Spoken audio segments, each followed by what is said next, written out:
Fourth views, चौथा विचार, बाकी ठीक। बिहार सरकार में मंत्री रहे डॉक्टर भीम सिंह को बिहार का शायद हर वह व्यक्ति जानता है जिसको थोड़ी भी राजनीति में रुचि है।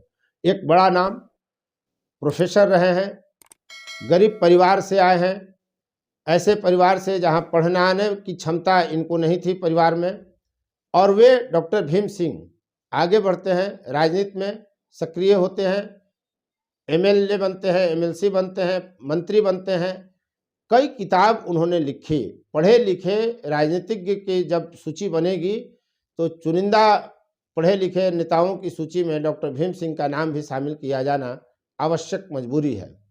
तो डॉक्टर भीम सिंह के विचार क्या हैं, जरासंध को लेकर उन्होंने क्या बातें कही, श्री कृष्ण को लेकर क्या कहा, और फिर चंद्रवंशी समाज आखिर विकास कैसे करेगा, क्यों चंद्रवंशियों का विकास नहीं हुआ, वे शासक से दीनहीन बन गए, और फिर क्या करेंगे चंद्रवंशी कि वे दीनहीन से शासक बनने की तरफ बढ़ सकें। आप सुनिए डॉक्टर भीम सिंह की जुबानी पूरी कहानी, पूरी थ्योरी कि कैसे चंद्रवंशियों का पतन हुआ और कैसे चंद्रवंशियों का उत्थान हो सकता है। राजनीति भुजबल के सहारे होती थी। भुजाओं में जिसको जितना दम है उतना धरती जीता वह राजा बना, उससे ज्यादा धरती जीता महाराजा बना, और भी ज्यादा धरती जीता तो वो चक्रवर्ती सम्राट बना।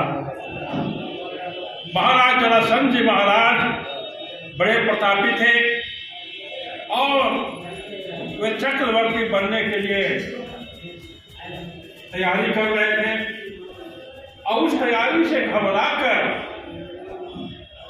उनका छल पूर्वक वध किया गया।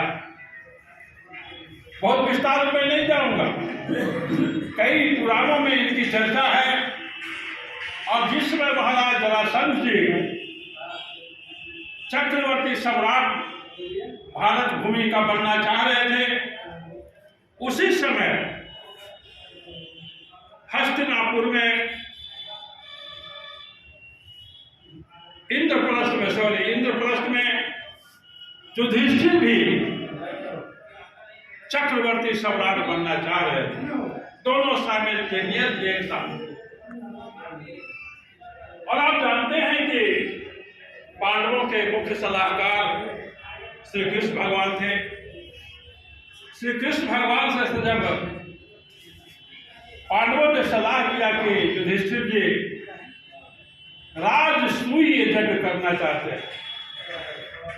यज्ञ कई प्रकार के होते हैं, उसमें से राजसूय यज्ञ और अश्वमेध यज्ञ सबसे प्रतापी लोग करते हैं। तो राजसूय यज्ञ करना चाहते थे और उसके संपन्न होने पर उनको चक्रवर्ती सम्राट का दर्जा मिलता। तो श्री कृष्ण भगवान ने उनको कहा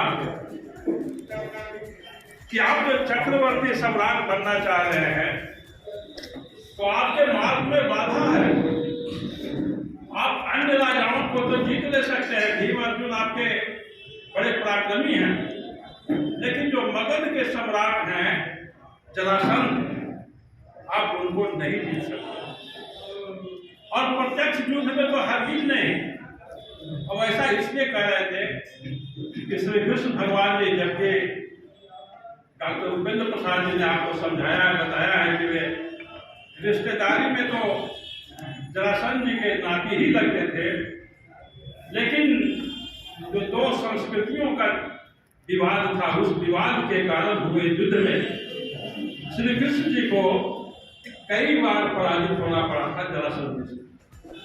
तो श्री कृष्ण भगवान ने सुझाव दिया कि आप यदि राजसूय यज्ञ कर चक्रवर्ती सम्राट की पदवी ग्रहण करना चाहते हैं तो पहले जरासंध को पराजित करना होगा, उन पर विजय करना होगा। और यह विजय प्रत्यक्ष युद्ध में संभव नहीं है, आपको छल से उनको पराजित करना होगा। लोग भेष बदल के आए राजगृह में, भीम अर्जुन और श्री कृष्ण भगवान तो एक ब्राह्मण वेश में आए, और उन लोगों ने जरासंध जी के दरबार में उपस्थिति दर्ज कराई और जैसा कि परिपाटी है, आज भी परिपाटी है ब्राह्मणों को दक्षिणा देने का, दान देने का। तो जरासंध जी महाराज ने कहा कि आपको क्या दक्षिणा चाहिए, क्या दान चाहिए, बताइए, आपकी इच्छा अनुसार आपको दी जाए।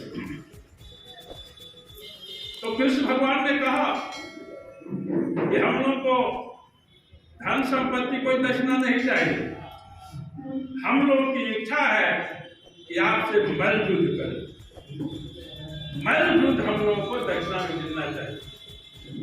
माथा ठनका जरासंध जी महाराज का, समझ गए कि ये लोग कौन हैं, ध्यानपूर्वक देखा, समझ गए ये लोग वेशधारी, वेश बदल करके श्री कृष्ण और भीम और अर्जुन। अब यहाँ पर जरासंध जी की महानता देखिए, वे चाहते तो सब उनमें तीनों में सबसे कमजोर शरीर से संभव श्री कृष्ण जी ही रहे होंगे, उनसे उन्होंने युद्ध पराक्रम नहीं मांगा, सेकंड में मान लिया अर्जुन होंगे कमजोर, उनसे उन्होंने युद्ध करने की नहीं कही। जरासंध जी ने मुस्कुरा कर कहा कि मैं समझ गया कि आप लोग कौन हो, तुम तो बच्चे हो, मतलब कृष्ण जी को कहा, और ये बहुत ही कोमल है देखने में, मतलब अर्जुन को यही देखने में अच्छा है, मतलब भीमसेन थोड़ा हट्टा करता है तो मैं इसके साथ मलयुद्ध करूंगा। और नेक्स्ट डे से मलयुद्ध शुरू हुआ और वह मलयुद्ध लगभग 13-14 दिन तक चलता रहा और उस मलयुद्ध का कोई परिणाम नहीं निकल रहा।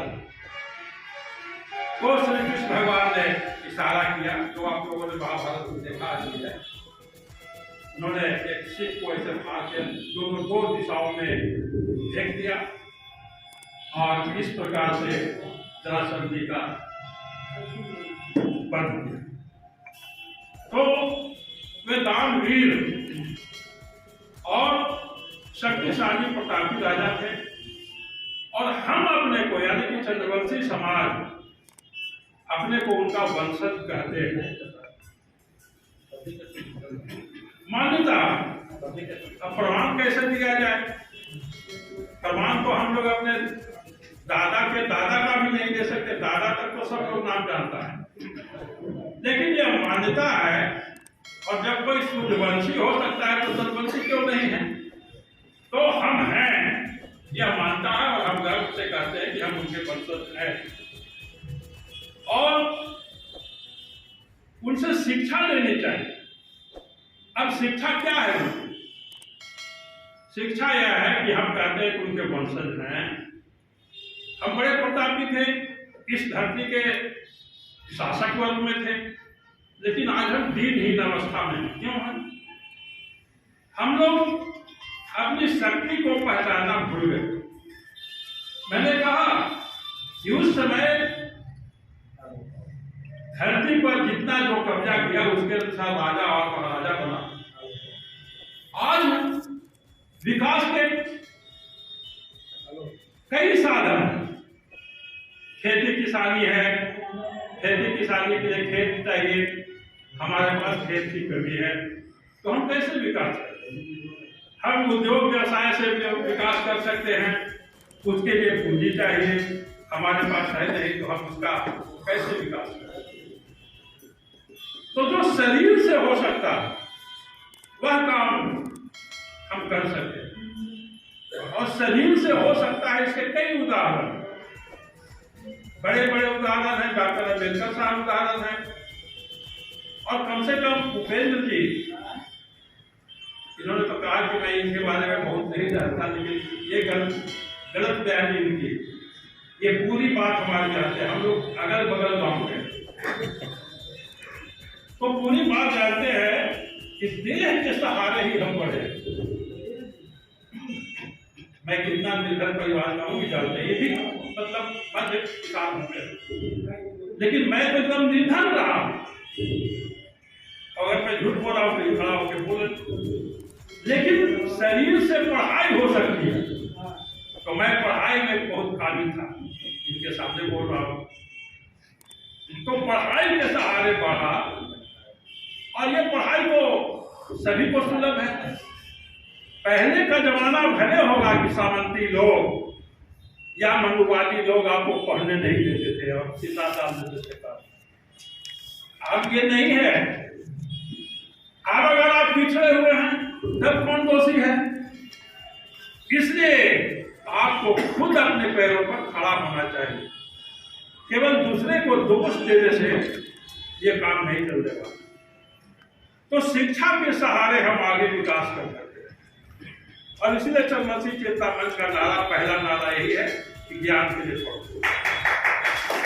और दूसरा काम जो हो सकता है देह के सहारे, वह है राजनीति। राजनीति जब चुनाव न लड़ेगा तो भले पैसा की जरूरत है, लेकिन ऐसे भी समाज में प्रतिष्ठा पाने के लिए भी अगर आप एक बार मुखिया हो गए, सरपंच हो गए, तो जिंदगी भर मुखिया जी कहलाते रहते। इसके लिए तो वोट की जरूरत है, देह की जरूरत है।